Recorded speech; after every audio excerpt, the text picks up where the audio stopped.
Hi നമസ്കാരം. വളരെ പ്രധാനപ്പെട്ട ഒരു വിഷയത്തെക്കുറിച്ചാണ് ഇന്നത്തെ വീഡിയോ.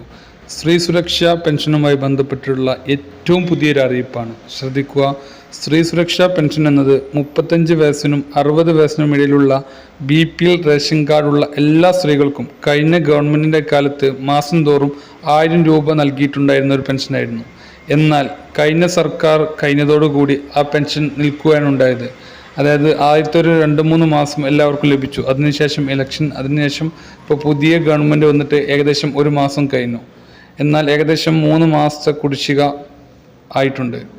ഇത് എന്താണ് കുടിശ്ശിക വരാനുള്ള കാരണം? അതല്ലെങ്കിൽ ഇന്ന് ഈ ഒരു പെൻഷൻ പദ്ധതി നിർത്തലാക്കിയോ, അതല്ലെങ്കിൽ കുടിശ്ശികയുള്ള ക്യാഷ് പിന്നീട് ലഭിക്കുമോ തുടങ്ങിയിട്ടുള്ള വളരെ സുപ്രധാനമായിട്ടുള്ള വിഷയമാണ് ഇന്നത്തെ A to Z ഇൻഫോവേൻ്റെ ഏറ്റവും പുതിയ വീഡിയോ. അപ്പോൾ നമുക്ക് വീഡിയോയിലേക്ക് കിടക്കാം. വീഡിയോ തുടങ്ങുന്നതിന് മുൻപായി നിങ്ങൾക്ക് ഏതെങ്കിലും പെൻഷൻ ലഭിക്കുന്നുണ്ടെങ്കിൽ, സ്ത്രീ സുരക്ഷാ പെൻഷൻ മാത്രമല്ല ഏതെങ്കിലും പെൻഷൻ ലഭിക്കുന്നുണ്ടെങ്കിൽ എസ് എന്നും, അതല്ല ഇതുവരെ യാതൊരു പെൻഷനും ലഭിക്കുന്നില്ല എന്നുണ്ടെങ്കിൽ നോ എന്നും കമൻറ്റ് ചെയ്യാൻ മറക്കരുത്. അപ്പോൾ നമുക്ക് വിഷയത്തിലേക്ക് കിടക്കാം. സ്ത്രീ സുരക്ഷാ പെൻഷൻ ഏകദേശം 25 ലക്ഷത്തോളം പേർക്ക് ലഭിക്കുന്ന ഒരു പെൻഷൻ പദ്ധതിയാണ്. നിലവിൽ 20 ലക്ഷത്തോളം ഗുണഭോക്താക്കളും അതുപോലെ ഏകദേശം 5 ലക്ഷത്തോളം ആളുകൾ അതിന് അപേക്ഷ നൽകി അപ്രൂവലിന് വേണ്ടി വെയിറ്റ് ചെയ്യുകയും ചെയ്യുകയാണ്.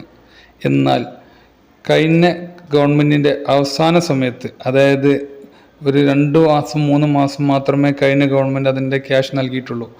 ആ അവസാന സമയത്ത് കൊണ്ടുവന്ന ഒരു പദ്ധതിയാണ് സ്ത്രീ സുരക്ഷാ പെൻഷൻ. ഇലക്ഷനോട് അടുപ്പിച്ചുള്ള സമയമായതുകൊണ്ട് തന്നെ പലതരത്തിലുള്ള ചെക്കിങ്, അതായത് നമ്മൾ കൊടുത്ത അപേക്ഷ കൃത്യമായി വെരിഫൈ ചെയ്തിട്ടില്ല പല ആളുകളുടെയും. അതുകൊണ്ടാണ് ഏകദേശം 20 ലക്ഷത്തോളം ഗുണഭോക്താക്കൾ ഒരു 2-3 മാസം കൊണ്ട് ആയിട്ടുള്ളത്. ഈ 20 ലക്ഷം ഗുണഭോക്താക്കൾ കുറച്ച് പേരുടെയെങ്കിലും അതിന് അർഹതയില്ലാത്ത ആളുകൾ അതിൽ കയറിക്കൂടിയിട്ടുണ്ട്. ഉദാഹരണമായി ചിലപ്പോൾ കല്യാണം കഴിഞ്ഞ് വർഷങ്ങളോളമായിട്ടുണ്ടാകും. അവർ അവരുടെ സ്വന്തം വീട്ടിലെ റേഷൻ കാർഡിൽ നിന്ന് വെട്ടിക്കൊണ്ടുവരാത്തത് കാരണം കൊണ്ട് തന്നെ അവരുടെ സ്വന്തം വീട്ടിലെ റേഷൻ കാർഡ് ചുവപ്പായിരിക്കാം. എന്നാൽ അവരുടെ കല്യാണം കഴിഞ്ഞ് അവർ ചിലപ്പോൾ സ്വന്തമായി വലിയ വീടും അതുപോലെ വലിയ സൗകര്യത്തിൽ താമസിക്കുന്ന ആളുകളായിരിക്കാം. BPL ലിസ്റ്റിന് അർഹത ഇല്ലാത്ത ആളുകളായിരിക്കാം. അവർ ഇതുവരെ റേഷൻ കാർഡ് ഉണ്ടാക്കിയിട്ടില്ല എന്നൊറ്റ കാരണത്താൽ പഴയ റേഷൻ കാർഡ് വെച്ച് ഇതിന് അപേക്ഷ നൽകി ആ ഒരു പണം സ്വീകരിച്ച ആളുകളുണ്ട്. അതുപോലെ തന്നെ ചിലപ്പോൾ കുടുംബത്തിലുള്ള ഏതെങ്കിലും വ്യക്തികൾക്ക് ഗവൺമെൻറ് ജോലിയോ അല്ലെങ്കിൽ മറ്റു തരത്തിലുള്ള കാര്യങ്ങളെല്ലാം ഉണ്ടാകും. അതുകൊണ്ട് തന്നെ അവർ BPL ലിസ്റ്റിൽ ഉൾപ്പെടാൻ അർഹത ഉണ്ടാവുകയില്ല. എന്നാൽ അവർ റേഷൻ കാർഡ് ഇതുവരെ മാറ്റാത്തത് കൊണ്ട് മാത്രം ഇതിൽ കയറി കൂടിയിട്ടുള്ള പല അനർഹരായിട്ടുള്ള ആളുകളുമുണ്ട്. ഇത്തരത്തിലുള്ള ആളുകളെ പിടികൂടാനായി, അതായത് ഇത്തരം ആളുകളെ നീക്കം ചെയ്ത് അതിന് അർഹതയുള്ള ആളുകളെ മാത്രം ഉൾക്കൊള്ളിച്ചുകൊണ്ട് പെൻഷൻ പുനരാരംഭിക്കുവാനാണ് സാധ്യത കൂടുതൽ.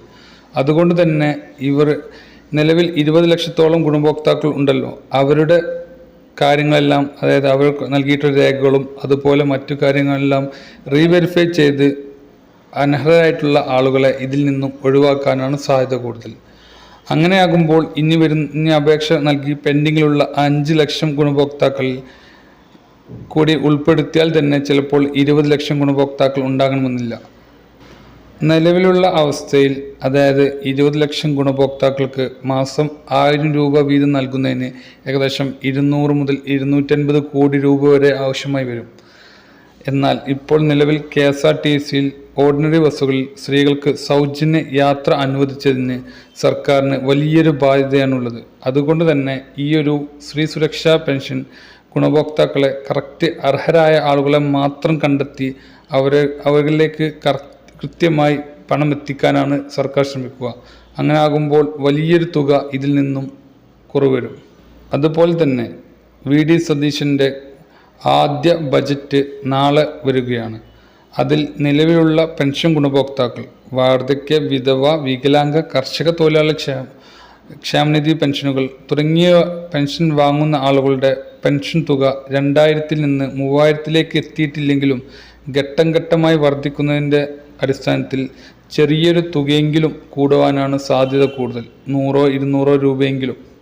പെൻഷനുമായി ബന്ധപ്പെട്ടിട്ടുള്ള നിങ്ങളുടെ എന്തെങ്കിലും സംശയങ്ങൾ ഉണ്ടെങ്കിൽ താഴെ കമൻറ്റ് ബോക്സിൽ ചോദിക്കാവുന്നതാണ്. ഇത്തരത്തിൽ ഉപകാരപ്രദമായ വീഡിയോകൾ തുടർന്നും നിങ്ങൾക്ക് നോട്ടിഫിക്കേഷനായി ലഭിക്കണമെങ്കിൽ നമ്മുടെ ഈ ചാനൽ സബ്സ്ക്രൈബ് ചെയ്ത് തൊട്ടടുത്തുള്ള ബെല്ലൈക്കൺ കൂടി എനേബിൾ ചെയ്യുക.